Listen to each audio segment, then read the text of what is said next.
Texas Democratic Party just recently passed unanimously a call for a ceasefire in the war between Israel and Hamas. Do you agree? Yeah. Yeah. Yeah.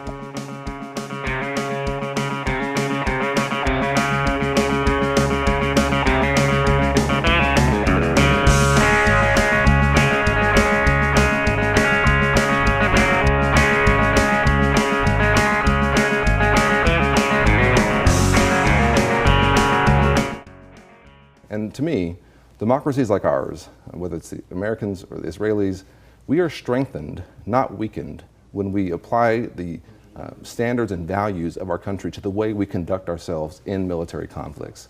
Because when we do that, we show our values. And so I think it is equally important how Israel conducts themselves in this war. But they do have a right to do that. And it's incredibly saddening to me to see obviously what's happening, but also to see these stories that are coming back from these hostages, and also to see the civilian toll in Gaza. And I hope that we can find a way forward soon that brings the conflict to an end and leaves Hamas no longer in power. You are not calling for a ceasefire at this time? No, I'm not. No, I'm not.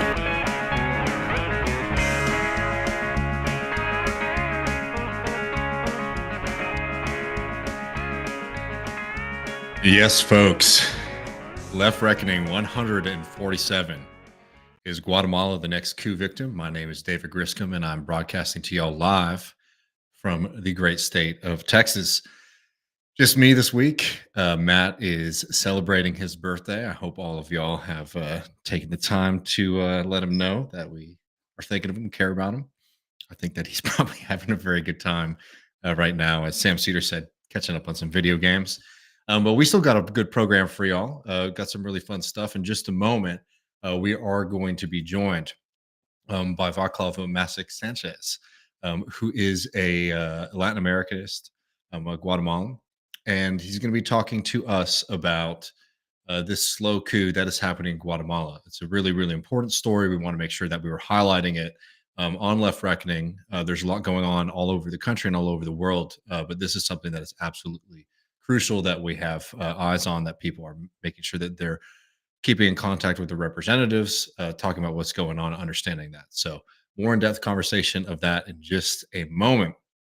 But before we get to that, I wanted to take a moment to talk about some exciting news, some disappointing news, and then take a quick visit with one of the main ghouls of national Texas politics. So if you're watching that opening segment there and you were curious who that fellow was, that is Colin Allred, who is, there's still primary, there's still an election that's supposed to be happening, but seems very, very much likely to become the Democratic Party's candidate for United States Senate to take on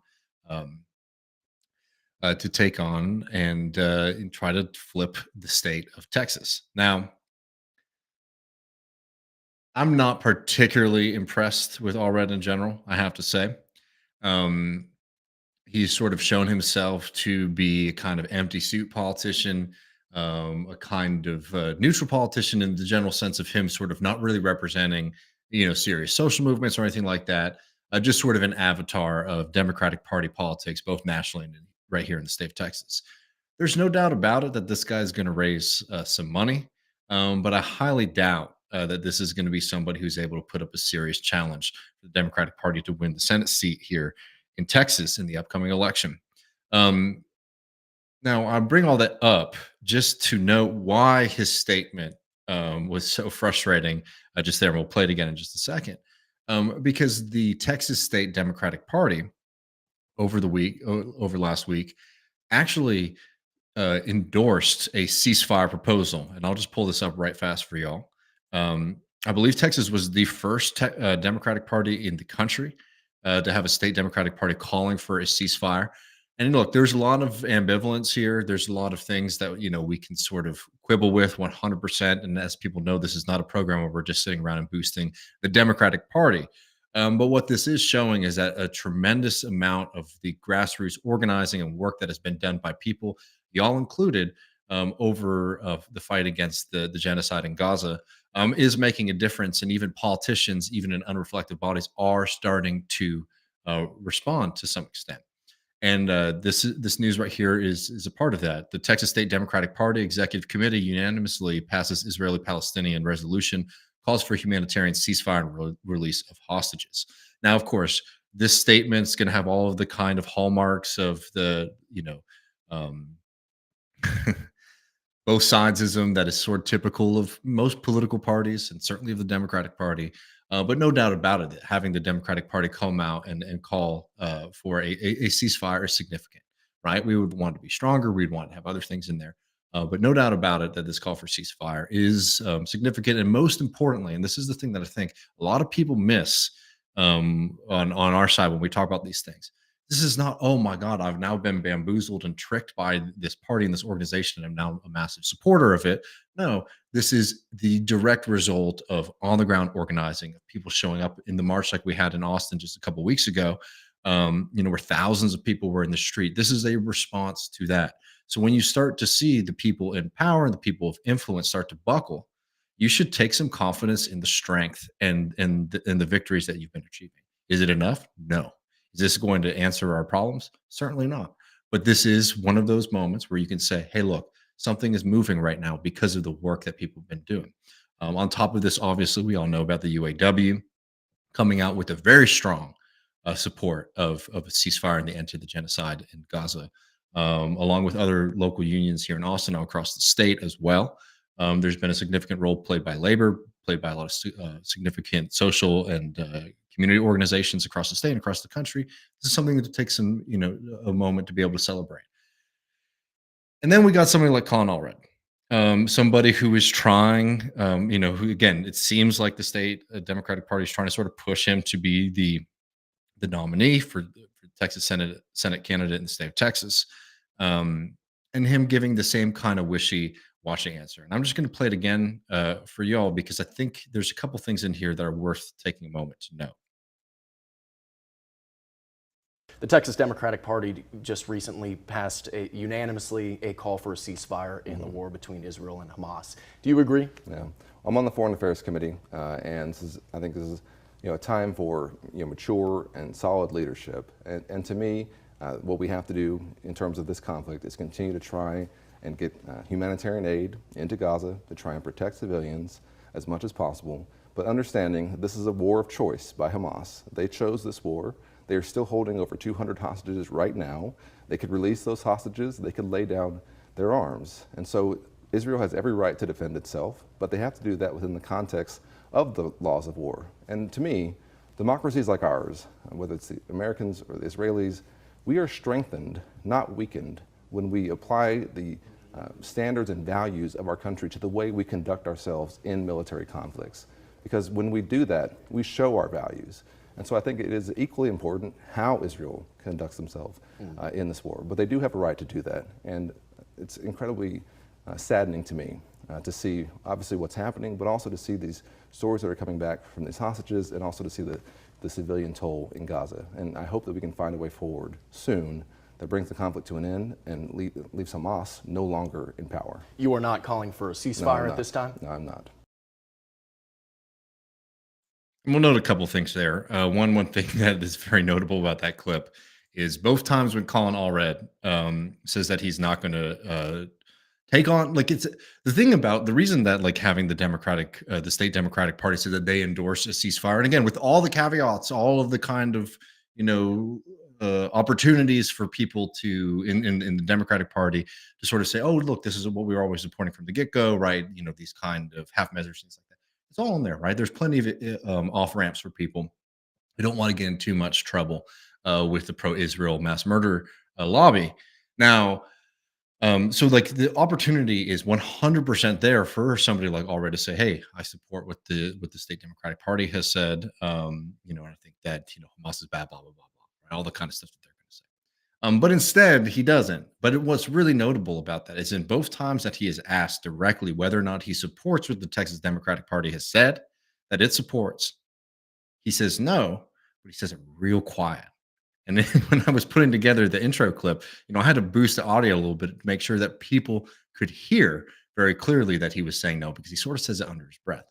Again, no praise to this guy. But it does show that even he's a little bit afraid of saying something that you might think he would be able to just say outright. Now, so, I think that what the lessons here is that the social movements are working. They're putting pressure on people. And two, that the Democratic Party is showing time and time again, even when you start to see movement within the party, a lot of the people who are elected to represent it, a lot of the people who have influence and power within it, aren't even interested in even listening to their own, Democratic Party constituents. I bring all this up to take a visit and look at another person who is running for the Texas Senate, and that is Ted Cruz, who was on Counterpoints with Ryan Grimm, and I'm forgetting the other person's name, excuse me. And I just wanted to bring this up to say, look, this is again an opportunity for the Democratic Party in the state to maybe distinguish itself from the bloodthirsty Republican Party, as we saw right there from Allred. No. I mean, what we get from Allred is effectively the same thing as what Ted Cruz. If you watch this entire video, and I highly suggest it, it's called Ted Cruz Pressed on Israel-Hamas War. Ted Cruz is a little bit bolder, a little bit more celebratory of the violence of Israel. But he effectively says the same thing as Allred does, right? What does Allred say? Allred says, oh, well, what separates, what the United States and what Israel can do is show how great democracies they are. By trying to use precision strikes instead of all-out bombing. Now, let's not let any of them get away with that for a second. Israel is leveling Gaza as we speak. Israel has been leveling northern Gaza and is now was bombing southern Gaza from the get-go, but is now increasing their military operations, their bombing campaign in southern Gaza, right? Again, 3 million people live there. This whole idea that they're using precision strikes is a ludicrous lie that anyone with eyes or brain can see past. But yet these people continue to utter this nonsense. And Ted Cruz, just like Allred, right? Different language sometimes, different things that they like to accentuate and focus on, is sort of saying the same thing. Israel's a good democracy. They're super great at precision strikes. And Allred is saying, oh, democracies, they really show themselves in the way that they bomb civilians, right? Truly ludicrous stuff. But anyways, the Democratic Party here, if Allred is going to be the candidate, which again, it looks like the money and power sort of lining up behind him to do so, to push him into that position. When it comes to Gaza, when it comes to fighting against the genocide, let's see how much choice we get there. We saw what Colin Allred has to say. Let's listen to Ted Cruz as he gets pressed a little bit by Ryan Grimm here. And your mother is proud of you for doing it. And I know Emily wants to get a question, but I just, on this point real briefly, whenever we've had critics of Israel on, we've kind of insisted that they condemn that, because while we disagree with a lot on the show, we also try to find kind of moral common ground. And we can all agree that those types of atrocities need to be fully condemned. And with that in mind, I want to read to you a couple of things that we've been hearing from the Israeli government. We've had Defense Minister Gallant, we will eliminate everything. An IDF spokesperson, our focus is on damage, not on precision. Agriculture Minister Avi Dichter, we are now rolling out the Gaza Nakba 2023. That's how it'll end. Israeli Heritage Minister Amahai Eliyahu said a nuclear bomb is, quote, one of the possibilities. Finance Minister Bezalel Smotrich, we need sterile zones in the West Bank. Israeli President Isaac Herzog, it's an entire nation out there that is responsible. This rhetoric about civilians not aware, not involved, it's absolutely not true. They could have risen up. They could have fought against that evil regime. Another former Knesset member, there is one and only solution, which is to completely destroy Gaza before invading it. I mean destruction, like what happened in Dresden and Hiroshima without nuclear weapons. Would you join us in condemning that as well? So I condemn nothing that the Israeli government is doing. I stand with the people of Israel. And let me explain. There is a qualitative difference. The Israeli government does not target civilians. They target military targets. The Israeli government Why are they has so bad at their targeting then, if they're killing so many So they're actually not. They are. So then they are targeting. No, they're exceptionally good at. So for example, a couple of weeks ago, we had stories all over the world that Israel bombed a hospital in Gaza and killed 500 Palestinians. Now, it turns out that was a blatant lie. It was Hamas propaganda. And if you break down, literally every element of the story was a lie. So number one, Israel doesn't target hospitals. Israel why have so many hospitals been targeted? Because they haven't. Because it's false. Who blew them up? Hold on. Because they haven't. And, people can watch the whole clip. It's right there for y'all to watch it later. Not just going to double play Cruz's kind of boring response there, because what Cruz does, as he does throughout the interview, is Brian Grimm will ask him a decent question, start trying to point out the devastation that Israel is causing in Gaza. And Ted Cruz just basically goes back to talk about October 7th, or to talk about the controversy around that one hospital bombing, and then just to flat out deny that hospitals are being bombed across Gaza, right? Just straight up factually incorrect, dangerous lies from Ted Cruz. Very notably, he says there, I do not condemn anything that Israel is doing, which again is even like a hardline stance compared to even some people in the Israeli government. I mean, Ted Cruz and most American politicians have exposed themselves to be complete psychopaths and bloodthirsty characters. And look, when you have somebody like Ted Cruz, it should be a slam dunk to sound a little bit more humane than him. And, Colin might try to pursue that in the sense of demeanor. But we get very, very, very, very little of substance from him, even when he has an opportunity sort of handed to him by the state Democratic Party of Texas. People wonder sometimes why Democrats struggle in the places that they do. At a certain point, you can talk about how dangerous the right is all you want. But if you can't make a clear distinction between what you think about the world and what somebody like Ted fucking Cruz thinks,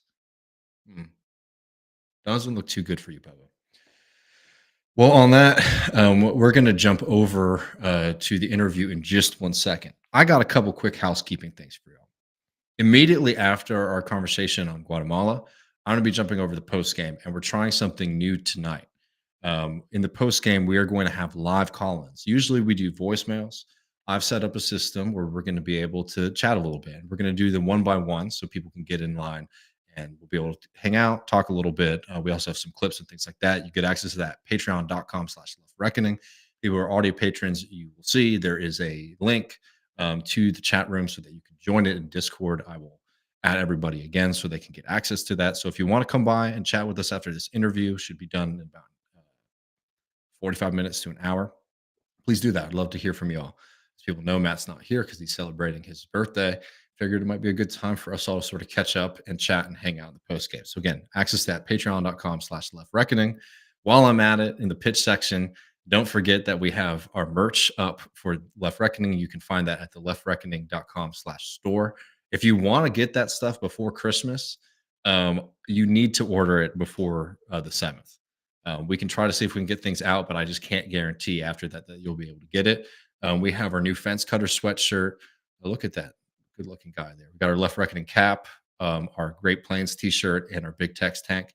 That really helps us continue to do the show. You can get access at leftreckoning.com/store.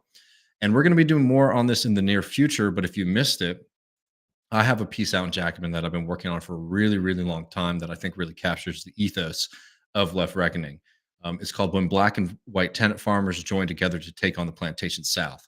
And it's the history of the Southern Tenant Farmers Union, which was one of the first, if not the first, interracial unions in the United States of America. And they organized among some of the poorest and most disenfranchised people in the country, tenant farmers, who were struggling under the vestiges of the old plantation system in the South. They put together an impressive and powerful movement. They took on the KKK. They took on the police. They took on the plantation bosses. And they even had to take on the FDR administration and Henry Wallace, somebody who in this story is very much a villain, despite some of his progressive gloss that he's picked up in the past few years. Check that story out. I'm sure I'm going to be doing a lot of appearances on other people's shows to talk about it. I think we might even do a segment on this in the near future because there's a lot of really incredible lessons that we can take from the history today. So check that piece out if you haven't seen it in Jacobin. But folks, yeah, come over, hang out with us in the post game immediately after this interview. But without further ado, we're going to take a deep look into what's going on in Guatemala. See you on the other side.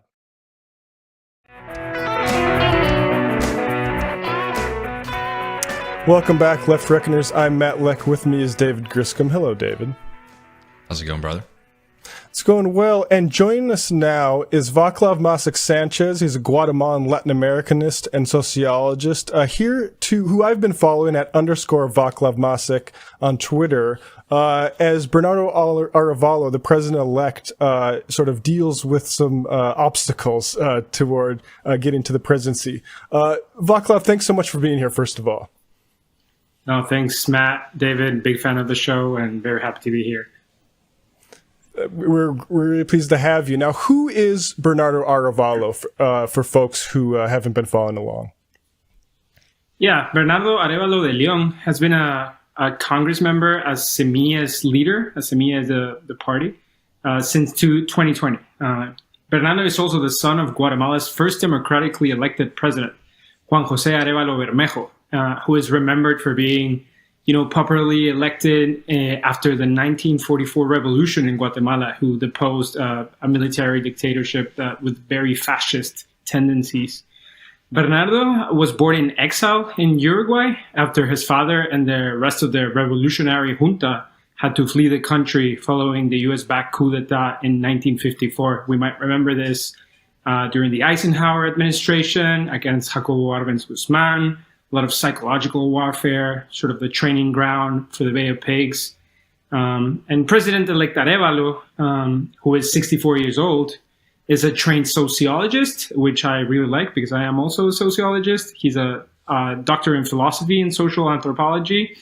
And I kind of see him as a structural functionalist in the vein of like Max Weber and Robert K. Merton.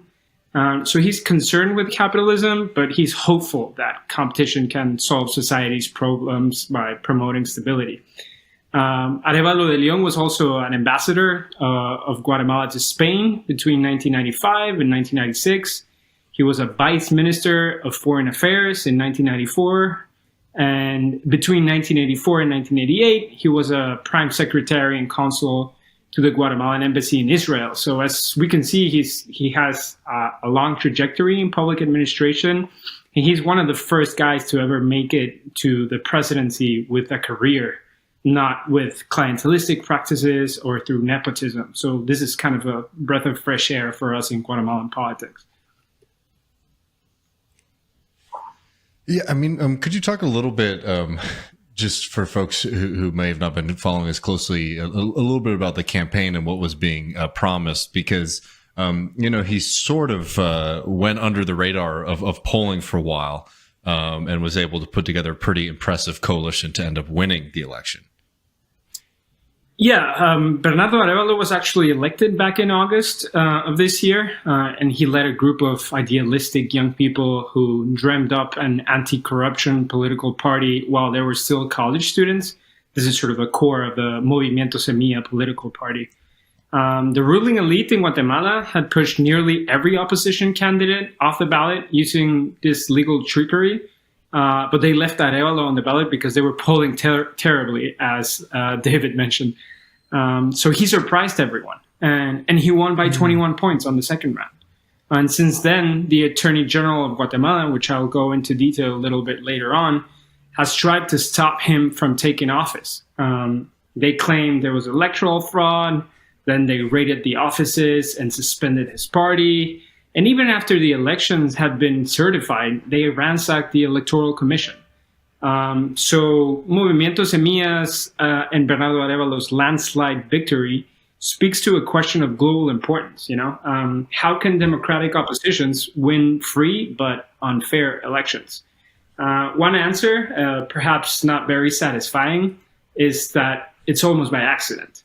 When authoritarian tactics unwittingly backfire, a democratic movement is prepared to capitalize on unexpected circumstances. We can call it the Movimiento Semilla way.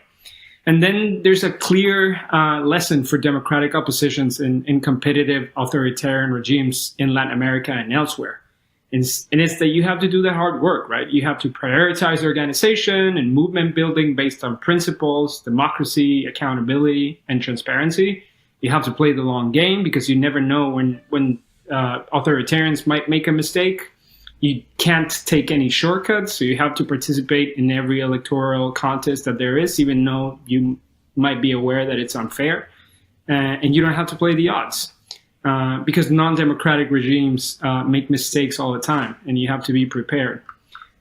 So the way that the campaign worked, to go back to David's question, is that, what we knew beforehand is that we had to replace this very unpopular right-wing government led by President Alejandro Yamatei, who in Guatemala was only constitutionally limited for one term. So that's why the international headlines read after the second round in August, like an anti-corruption candidate has swept to a shock win in Guatemala's presidential election. So anti-corruption was at the heart of the campaign. Semia's main offer was to tackle the deep-rooted clientelistic practices that serve as sort of the grease in the post-conflict state machinery in Guatemala. And so Arévalo's victory is seen widely as a repudiation of the political elite in this Central American nation, which has been long the target of corruption allegations. And going back to the party, right, it was founded in 2017, and Semilla, which is the Spanish word for seed, has roots in this anti-graft protest that rocked the country in 2015. Back then, the Attorney General and a UN-backed anti-corruption commission revealed that there was a high-level graft going on involving the president and vice president at the time. Otto Pérez Molina was a military general, and Roxana Valdetti, who was very close with the bourgeois class, and who willingly resigned and were arrested and put into prison. So corruption and anti-corruption, this has been the heart of the campaign that proved to be very successful. Guatemala still ranks today very poorly in Transparency International's Corruptions Perceptions Index. It's 150 out of 180. So it's tied with Afghanistan and the Central African Republic. So that gives you a sort of a ballpark figure of how good we are at being bad. So recent years have seen a backlash to corruption investigations. Ever since the Anti-Corruption Commission that was backed by the United Nations was pushed away, dozens of prosecutors and judges were forced into exile. Land defenders are being systematically murdered because they are sort of deemed to be, almost terrorists. Journalists are being censored because they talk about these high level of corruption cases in government. And through this context that seemed very gloomy and very dark, Arévalo promised a reversal for this sort of systematic destruction of the justice system in Guatemala. Now the challenge is, of course, and the question remains whether he will be able to assume office on January 14th. If he is able to do so, Semilla only has 23 out of 160 seats in Congress, so he'll have a minority party in the legislature, and he's going to have to create channels of dialogue and possibly reconcile with the people who were once his political adversaries. Well, so I mean, I definitely want to focus a lot more on this challenge. Before we get there, I did just sort of want to pose this question to you because, on this program and also on our previous work with the Michael Brooks show, we've sort of watched what's called anti-corruption politics. And I've heard it described, in a lot of cases as sort of being anti-politics politics. And what that sort of means is that everyone's against corruption. This is very famously Bolsonaro's run against the PT. It's we got to get rid of these folks. And it's a way to sort of run on people's dissatisfaction with the status quo, but to not also have to sort of put up your own vision of the world, your own vision of politics, or make those kind of promises that might get you into trouble later when people start asking what you've been doing when you win. I'm just curious, how you would maybe compare this campaign and movement to maybe some of those other kind of right-wing populist anti-corruption movements that we've seen across, the Americas and also in Europe. Yeah, totally. I think that's a totally fair question. And there's a lot of echoes with the Brazilian right-wing populists with what's currently going on in Guatemala, calling the election a fraudulent contest, trying to use the justice system to undermine the popular sovereignty. So you're totally right. And corruption is this very ambiguous concept when it comes to actually carrying out policies.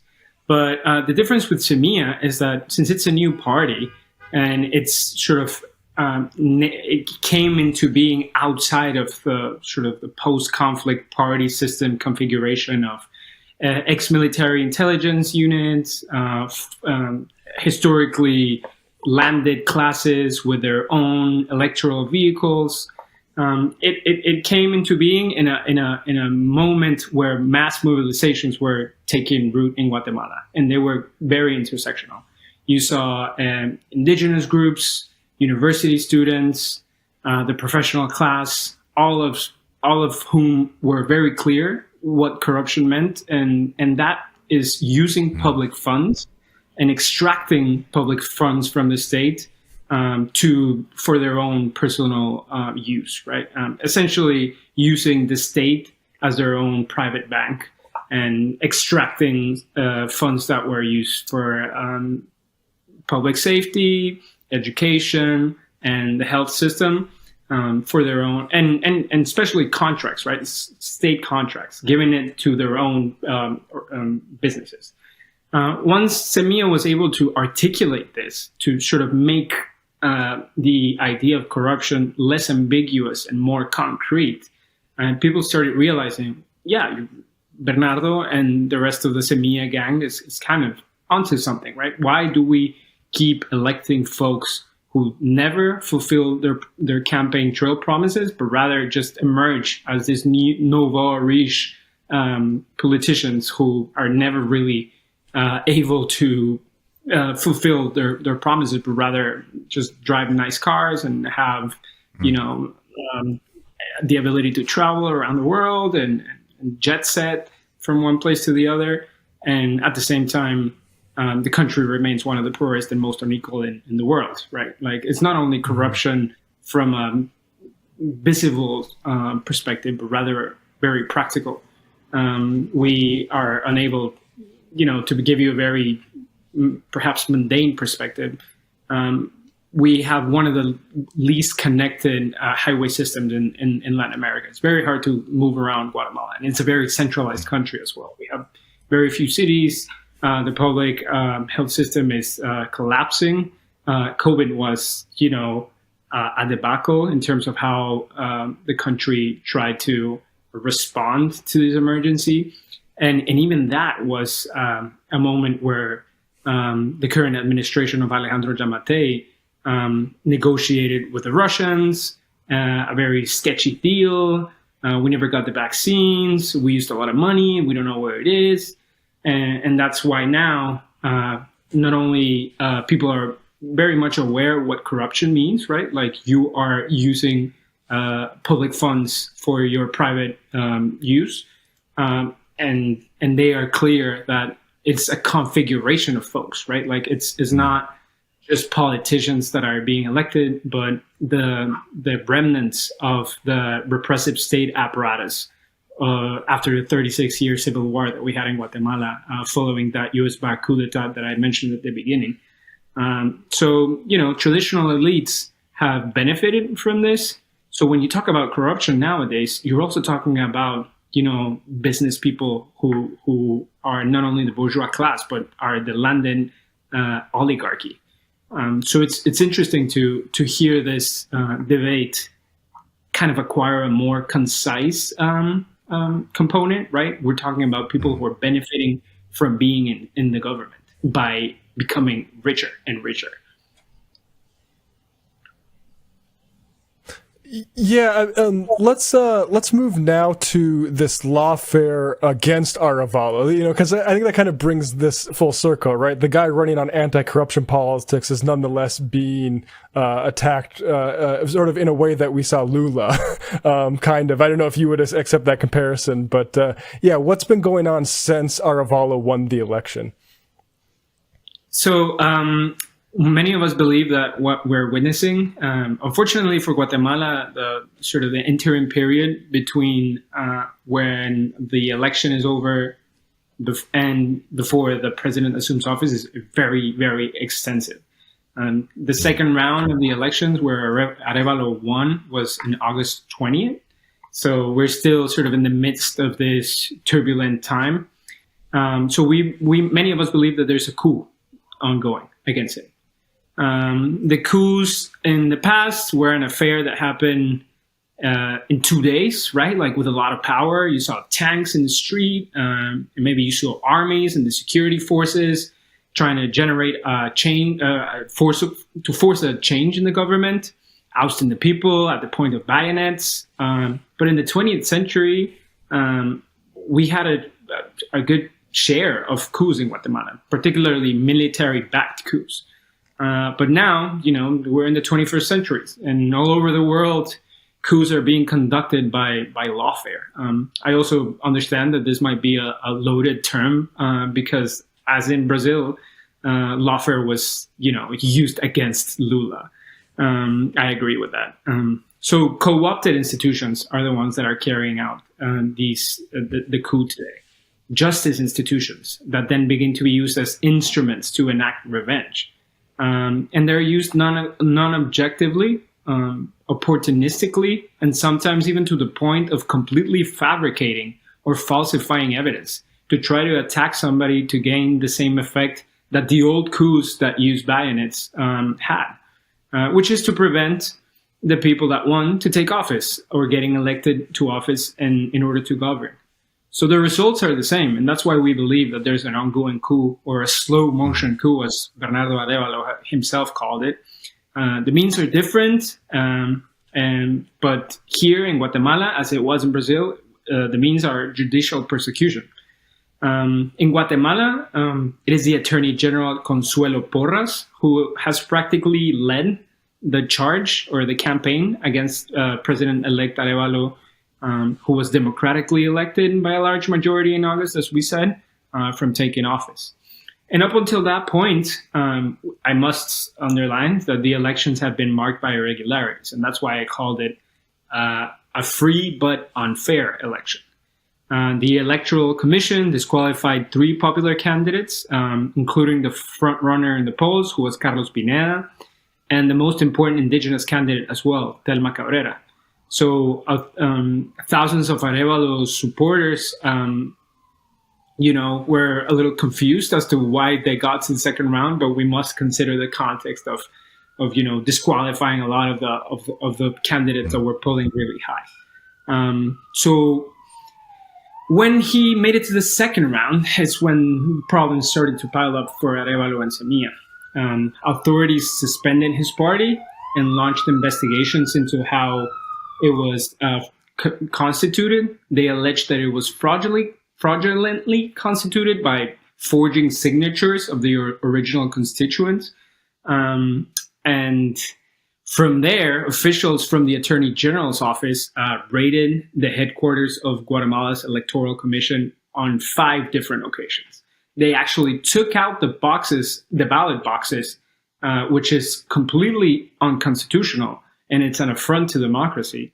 And they forcefully took election materials, and everything was live streamed. So it kind of gives this odd feeling of like watching democracy fall in real time on your feed. So that's why thousands of Arévalo supporters later took to the streets to demand that the Attorney General step down. So again, these trends have continued to intensify as time has gone by. In a Friday vote, for example, last week, the Guatemala's ruling party-led Congress stripped 4 electoral judges accused of fraud of their immunity. So they're sort of liable for penal persecution now. These 4 magistrates, Irma Palencia, Ranulfo Rojas, Gabriel Aguilera, and Minor Franco, left the country out of fear of being, wrongfully prosecuted. And this has been confirmed by immigration authorities. So this move by Congress just recently, as last week, is seen as an attempt to appoint new judges who would oppose Arévalo's election and is just the latest measure. Intervene. And it strikes me as just like one important distinction between the anti-corruption guys is there a solution to have the military come in and solve it, which is what Bolsonaro is and which is Arévalo's. But yeah, what's been that reaction? Yeah, totally. I'm gonna flip the question a little bit there, because I don't want people to think that it's old Joe Biden who's sort of carrying out this defense of democracy, when in reality, right, it is the Guatemalans who have been taking the lead in defense of this electoral process. So as this anti-democratic mafia try to stage a judicial coup to block the president-elect from taking from office, it was a grassroots uprising that fought to defend the popular sovereignty of Guatemala. And this happened on October 2nd. And it was indigenous and campesino groups in Guatemala who launched an indefinite national strike. And this has been historic. Matt and David, I cannot even begin to express how massive and widespread these mobilizations were. They were blocking traffic. They staged sit-ins to challenge the legal pressure, squeezing this reformist president-elect. And in Guatemala City, we saw dozens of Maya and Xinca community leaders who camped in front of the public prosecutor's office. Until today, it's been 57 days since they've been camping out in front of the public prosecutor's office, where donations of sandwiches, hot food, coffee, all the necessary supplies to sort of be able to resist began arriving on the first night. So it's almost been 2 months since this has been going on. And over this first 3 weeks of what we are now calling the paro nacional indefinido, the indefinite national strike, the blockades on major roads reached over 140 points nationwide. Remember how I told you we had a very sort of faulty highway system? We essentially were able to stop the economy on its tracks. And this sent a resounding message to the political elites and also to the bourgeois class, right? Like, we are the majority of the people here, and we can decide when to take direct action, especially because this is a direct affront to the people's political rights, right? Like, we chose this man. We want this man to rule the country. So you saw university students and faculty, healthcare workers, public school teachers, market vendors, various urban and rural civil society groups joining the call from the indigenous authorities at the barricades. It was a beautiful thing to watch and to see happen. And you know, demonstrators have asserted that this is going to continue until the architects of what Arévalo is calling this slow motion coup, which is particularly the Attorney General Consuelo Porras and this special prosecutor against corruption, which is kind of ironic. It's called Rafael Curuchiche, until they step down. So the strike has come after months of growing trend of criminalization, the legal tactics that I mentioned, the institutional intimidation being used to suppress dissent during Guatemala's electoral cycle.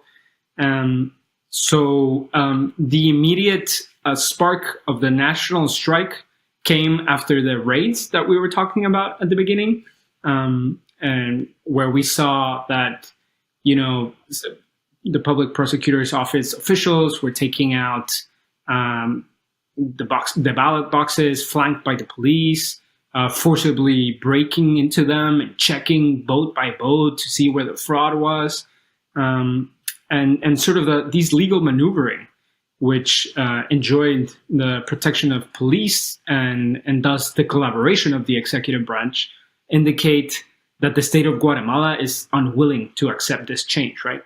And I want to emphasize once again, right, in case it's not clear, the communities that led the call to mobilize the strike are in the western highlands of the country, the site of the historical Quiché resistance against state violence, which dates back to the colonial era. So the 48 cantones, the 48 cantons, is a municipal-wide assembly that serves as the centuries-old indigenous mayoralty, Alcaldía Indígena, in Totonicapán, which is this state in the west of the country, who were the ones that announced their actions first, and everyone heeded their call. So after that, we saw the indigenous municipality of Sololá, which is also in the west, the parliament of the Xinca people, which is on the east part of the country, and 6 other ancestral organizations that represented indigenous peoples in Chichicastenango, which is in the central part of the country, Nevaj, which is in the north part of the country, and the Kikchi territories, which is on the Caribbean part of Guatemala. So essentially, all of the indigenous communities and leadership amalgamated a unified antagonistic front against this authoritarian urge to steal the elections. And this is the most widespread and persistent call to mobilize since the 2015 elections, and the most significant social movement, perhaps, in the 21st century for Guatemala. In 2015, we saw a primarily urban movement in the fight against corruption. But now, on the other hand, we're seeing a pro-democracy movement. And the national strike was born from the communities because they would no longer tolerate these types of illegalities emanating from the state. Yeah, I'm curious, when we're familiar with the 1954 Guatemala, the United Fruit Company CIA coup, and also the subsequent violence, I was curious how that context, historical lineage, has played into this. Yeah, absolutely. The right wing of the Guatemalan political class, which is in support of the coup, funnily enough, is using the argument of foreign intervention to sort of push away this idea that, Arévalo will take office because he won the elections fair and square. So now it's being reversed, right? Like what happened in 1954, it's now sort of broadly understood as a U.S. intervention. But what's happening now for these sort of fascistoid conservatives is also understood as the U.S. is trying to intervene here in Guatemala. So it's kind of ironic, right? Like it's only convenient insofar as it benefits our narrative of the events. So what we see on the other side of the resistance, right, indigenous peoples led resistance, 1954 is served as that last glimmer of hope, right? We had 10 years of democratic government, which is called the Guatemalan Spring, the 10 years of spring. And that's the last time where the popular classes, the masses, were able to actively participate in a nation-building project. And this is clear now, right? We cannot have a state or nation-building project without the active participation of the indigenous peoples, of the Mayas, of the Xincas, of the Garífunas, which are the majority of the population. So it's curious and it's fascinating to see how constituencies who have been historically marginalized by the state are coming out to defend the little democracy that exists in Guatemala, which is, inspiring. And that's why, going back to your original question, Matt, the eyes on the hemisphere are in Guatemala. And the fact that the OAS Secretary Luis Almagro is leading the oversight that seeks to guarantee the change of command is a significant issue in regional terms. A situation like this has never occurred in the country because of the fear of corruption, impunity, and organized crime networks. And it is very relevant.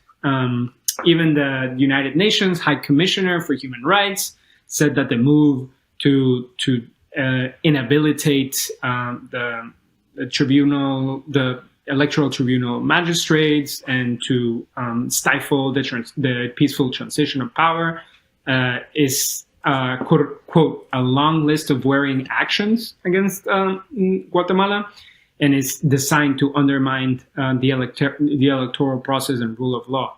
Now, the U.S. government has criticized moves from Guatemala's Attorney General and said earlier last month in November that those who try to intervene with the presidential transition will face quote unquote consequences. And the U.S. has done, what is at their disposition, right? They've sanctioned Attorney General Porras. She lost her visa. She can no longer go to Capitol Hill, for example.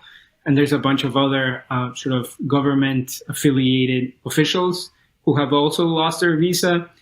More recently, just last week, the U.S. designated Luis Miguel Martinez Morales, who was the former head of the now-defunct Centro de Gobierno, for engaging in corruption in Guatemala with the Global Magnitsky Act, for some of us who are familiar with that sort of diplomatic instrument, it sort of grants you with a financial death, right? Like you can no longer use the U.S. banking system.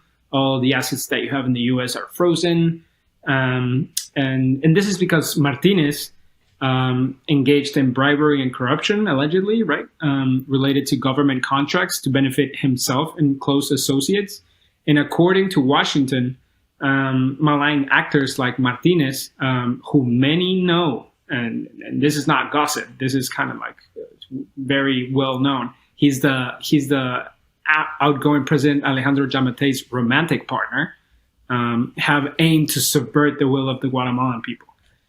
So through the Global Magnitsky sanctions program, the U.S. is imposing tangible and significant consequences to discourage corrupt actors. Seems like he might be the first person to get it, Martinez, and this is the closest that you can get to the president without actually sanctioning the president. Like you sanction his boyfriend. So in a way, the U.S. has been good. Like the scar remains from 1954, and I think especially progressives are never gonna forget about that, because what came after were 200,000 deaths from mostly unarmed civilians. But right now, they're doing the best that they can without necessarily using the weapons of war that they have at their disposal. So I don't want to be so cynical that I can't just maybe think that, maybe some folks are doing a good thing. But I'm curious, like when we hear about the U.S. administration or the OAS. Typically when we're talking about the Americas, that usually is about to follow something really, really nice. I mean, like, I'm curious from your perspective, why do you think there has been such movement? I mean, is it just reflective of like, certainly the social movements, but also maybe like a frustration with the way that Guatemala has been run in recent years? I'm curious your take on that. No, I'm also extremely cynical about that, David. I mean, the OAS and the U.S. government are no friends of mine, but in times like these, you need any type of assistance that you can get. And unfortunately for us, with what's going on in Gaza and what's going on in Ukraine, Guatemala is not really on the center stage for anyone's sort of foreign policy agenda. So to be getting this type of help is very important for us. And again, right, like they have an ulterior motive to do this. Arévalo is going to face an urgent humanitarian crisis at the beginning of his term. Guatemala has the largest population and economy in Central America, and the United States is the most important economic partner outside the isthmus. So it remains a major source of and transit point for irregular migration and a thoroughfare for criminal groups and illicit merchandise. Guatemala has 1 in 2 children has chronic malnutrition. Sorry, my pup is. Oh, good. My pup is having some thoughts about me talking about the U.S. in a good vein. Sorry. And over the population in Guatemala lives under the poverty line. So we're a deeply unequal country, as I said at the beginning. 20% of the GDP is derived from remittances sent from abroad, mostly from the U.S. So when you have a weakened rule of law and widespread corruption as exacerbating factors,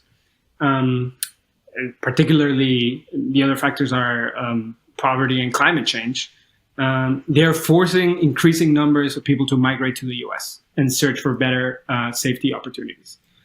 So while the Biden administration has sometimes hesitated to act decisively in terms of Guatemala's democratic backsliding, it has played an essential role in this election period, speaking out to support the legitimacy of the first and second round results and condemning election interference.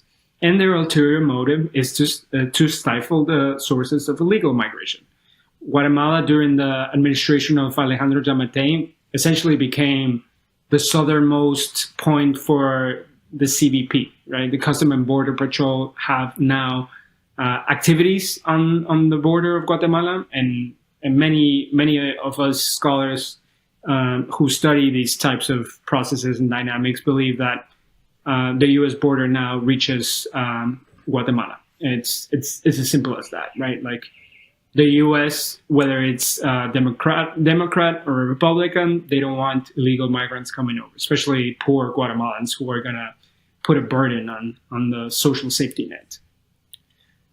So yeah, I mean, this is the reason why, right? Like, we want a safe, working country in Central America so as to stop the illegal flow of migrants.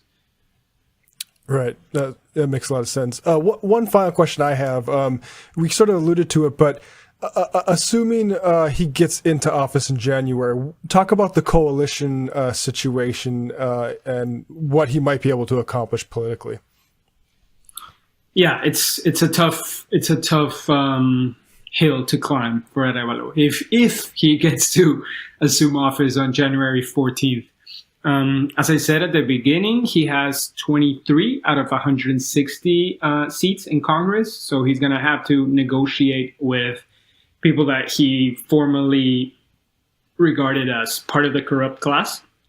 So that's going to maybe sour some of his supporters, right? Like, well, you said you were not one of them, so why are you sitting down with them and negotiating for, budgetary reasons or whatnot? What is now clear and what is now very exciting, because it is a turning point in Guatemalan politics, is that he's going to have to negotiate with the indigenous authorities as well. They have now reasserted themselves as legitimate actors in Guatemala's political system, and they have the ability, right? Like they can stop the economy and its tracks whenever they want. So they're going to be part of his coalition. And they're very clear about what they want, which is very exciting. They are against multinational extractivism, which is one of the topics that I follow the most. They don't want international companies coming to their communities and depleting natural resources and leaving just big holes in the mountain and dirty air and water sources. They don't want corrupt politicians extracting resources as well from the public administration. So the way that Arévalo will be able to create a coalition goes through legitimating, again, the indigenous groups that have come out in his support. He needs to understand that it's not that the 48 cantones, the Quiche communities in the Western Highlands, are coming out to support him. Rather, he is the embodiment of democracy at the moment, and it's democracy that they're trying to defend. So if he understands the historical significance of what we just went through this past October in Guatemala, and his historical role as a mediator between the old rotten political class and the downtrodden popular masses that are mostly indigenous and Mayan and Garifuna and Xinca, I think he might be able to carry out good things, especially in terms of reform. I don't think it's going to be a revolutionary government like his father did in the 40s and 50s, but rather just making sure that the democratic backslide stops. The biggest concern for me is that the Attorney General remains, if she doesn't resign, right, which is not looking likely at the moment, she will remain in office until 2026. So if you have the legislature and the judiciary against you, you only have the executive branch, and ruling by decree in Guatemala is very, very hard. So as I said, it's going to be an uphill climb, because I am pretty sure that Attorney General Porras will continue instrumentalizing justice and persecuting those who are not aligned with the interest of the traditional ruling class in Guatemala.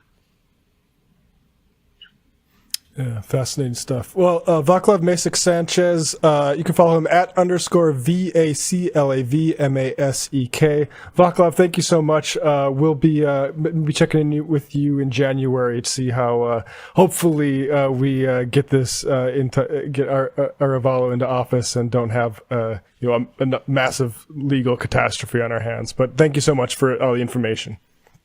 Matt, David, thank you so much for having me. It's been a pleasure, and yeah, fingers crossed.